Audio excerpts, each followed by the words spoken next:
Hey everyone! In today's video, I'm going to show you exactly how I managed to get PGSharp on iOS. As you can see, it's already on my iPhone, and it's all thanks to the method I'm about to walk you through.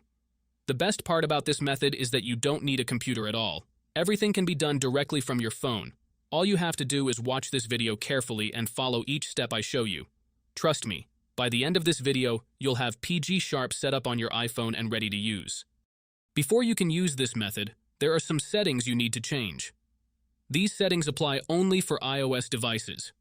If you are on an Android device, you can skip this part and move on to the next step.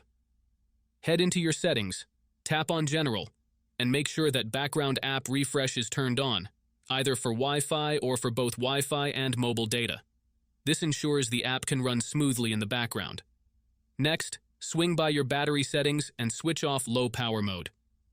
This feature can slow down your device, which we definitely don't want happening.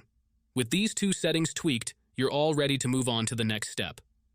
What you need to do next is open up your internet browser. In my case, it's Safari. And go to the website called pluginrise.com. Pluginrise is a website where you can find many apps and games with awesome features. Once you are on the website, search for PGSharp and click on it. To get started, simply click the download button and give it a moment to install.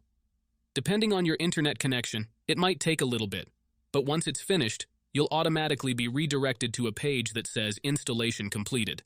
At that point, the app will pop up on your home screen and you're good to go. Now, if it's your first time using the site, there are a couple of extra steps to complete, but don't worry, it's super simple. You'll be directed to a website with a video tutorial that walks you through everything step by step. All you need to do is install a couple of apps from the App Store or Play Store, depending on your device. These apps are completely safe and secure, so there's nothing to stress about. Just follow the instructions and you'll have no trouble at all. So, that's it guys. If you enjoyed this video, make sure to leave a comment, like, and subscribe. Thanks for watching and see you next time.